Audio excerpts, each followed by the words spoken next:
Purihin ang Panginoon. Ako po si Carlos Hernandez Jr. Welcome po sa Ang Katotohanan.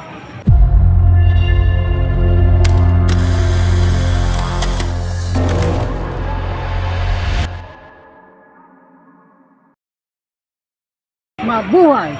Purihin ang Panginoon.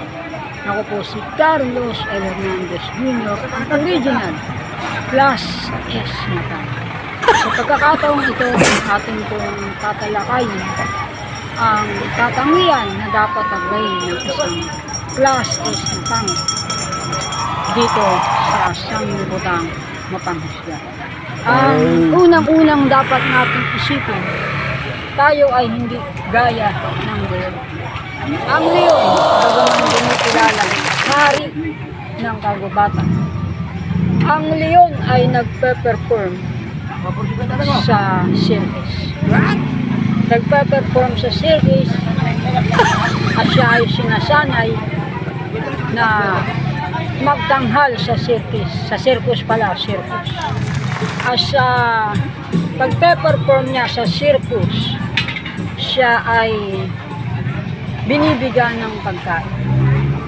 May panahon pang hinahagupit siya ng nagsasanay sa kanya. Bakit ang leon ay pinagtatanghal o pina-perform sa circus? Ito ay upang kumita yung tao na may hawak sa kanya. Kumbaga para siyang artista, kaya lang ang kanyang pinaka-talent fee ay ang pagkain niya. Yun lang, hindi kagaya ng artista, malaki ang talent fee. Bawa, pag modelo ka, mahina mo na dyan ang 1,000 kada araw. Pero pag ikaw ay leon, sapat na yung pagkain. Parang ang uring manggagawa sa ating kapanahunan. Saan mapupunta ang 600 kada araw na sahod? Sa pagkain lang, sa pangangailangan lang. So, ang tao ngayon, ang uring manggagawa ngayon, parang leon sa circus. Hindi nga lang binibigyan ng pagkain direkta sa anyo ng pera. Pero sapat lang para ka mabuhay. Parang leon sa circus. Binibigyan ng pagkain yung leon, sapat lang para mabuhay. Yung sahod, sapat lang para mabuhay. Pero magkano ang kinikita nung may-ari sa leon o yung tinatawag na nag-train sa leon? Malaki. Magkano yung kinikita nung kumbaga may-ari ng circus? Mas malaki. Kaya dapat ang class S na pangit, may class. At ano ang kanyang class? S. Anong ibig sabihin ng S? S special. Dapat tayong kabilang sa sangkapanghugan ang ating goal maging classic special. Pag ikaw ay classic, hindi ka nagpapapatol sa mga babae na mahilig mang testa. Lalong hindi ka papatol sa prostitution. Lalong hindi ka dapat maging addict sa pornografiya, sa masturbation.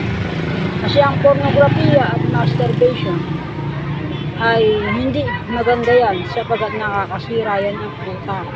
Nakakasira yan ng focus natin sa anuman ang ating goals sa buhay. Tayong mga pangit, hindi tayo dapat mangligaw o hindi tayo dapat magkagusto sa isang babae na wala tayong pera, wala tayong something valuable. Dahil kapag nalaman ng magulang ng babae na gusto natin kahit hindi naman natin talaga pinapangalanan o mayroong nag-assume na anak niyo, baka bantaan tayo na kasuhan tayo na para bagang nanghipo tayo o ano, kahit wala naman tayong ginagawa. Kahit wala naman tayong binabanggit na pangalan. Para bagang, pag ang isang pangit, nagpayag na gusto niya ang isang babae kahit hindi niya pinangalanan, automatic pang mamanyak na. Diba? Eh bakit hindi kasuhan? Yung kumanta na, I want it all day long, I want it all day long, I'm addicted like this one. They can imitate you, they can duplicate you. You have something special that make me want to taste you. Hindi lang yung nag-post na gusto niya ang isang babae tapos hindi niya pinangalanan. Ang sabi niya, you have something special that make me want to taste you. Oh, gusto raw niyang lasahan. Bakit hindi kinasuhan ng kamanya-kanya? Bakit pinapayagan ng mga magulang na kantayin niya ng mga kabataan? Bakit? Kasi hindi membro ng class S na ang kumanta niya. Pag gwapo, okay lang. Gwapo eh. Pero pag pangit, ang kumitig sa babae, manya. Pag gwapo, may gusto sa akin to. Type ako nito. Crush ako nito. Nagaganda sa akin. Diba? Napakahirap ng kalagayan natin. Kaya dapat tayo, hindi tayo gaya ng leon na nagtatrabaho sa circus. Dapat tayo lobo. Kaya dapat mag-goal tayo. Ano man ang trabaho natin. Halimbawa ko, sidecar. Dapat nag-goal tayo na makaipon para makabili tayo ng asset. Ano ba yung asset? Anything that can generate income. Halimbawa niyan, business o kaya investment. Dapat tayo lobo. Mag-goal tayo na magkaroon tayo ng business that can generate income. Para balang araw, hindi na natin kailangan magtrabaho.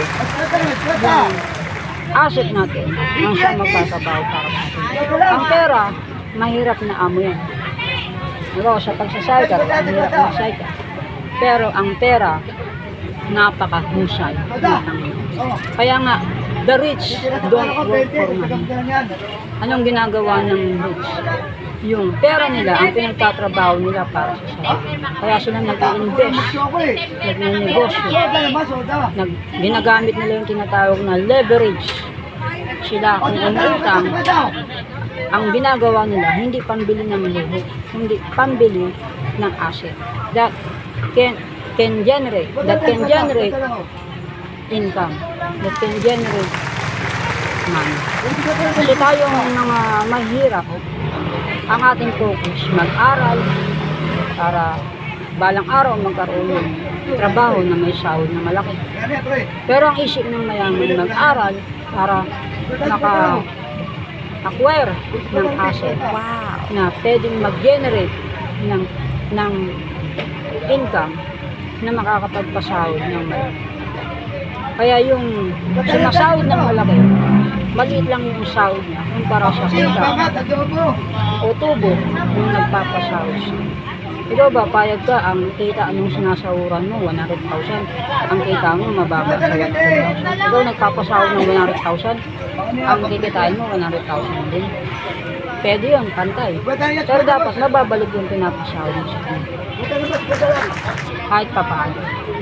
Kaya ang class S na pangit, hindi leon, kundi lobo. Hindi natin hari ang lobo. At hindi nila kaharian ng kagubatan. Hindi nila kaharian ng kagubatan. Hindi natin hari ang lobo. Lahat ay pantay-pantay. Walang hari. Kung meron mang mas tataas, hindi sila mataas. Sila ay public servant.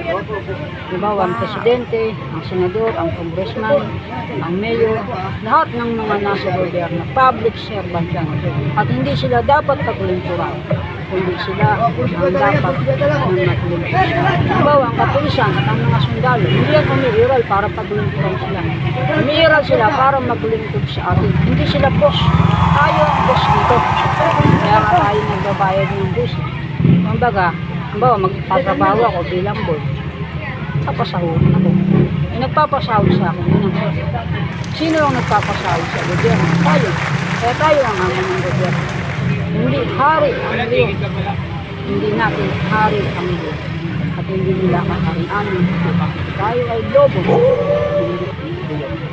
Ito ang dapat taglayin ng mga kabahagi sa sangkapamitan, lalo na ng mga kabilang sa Class S na yan.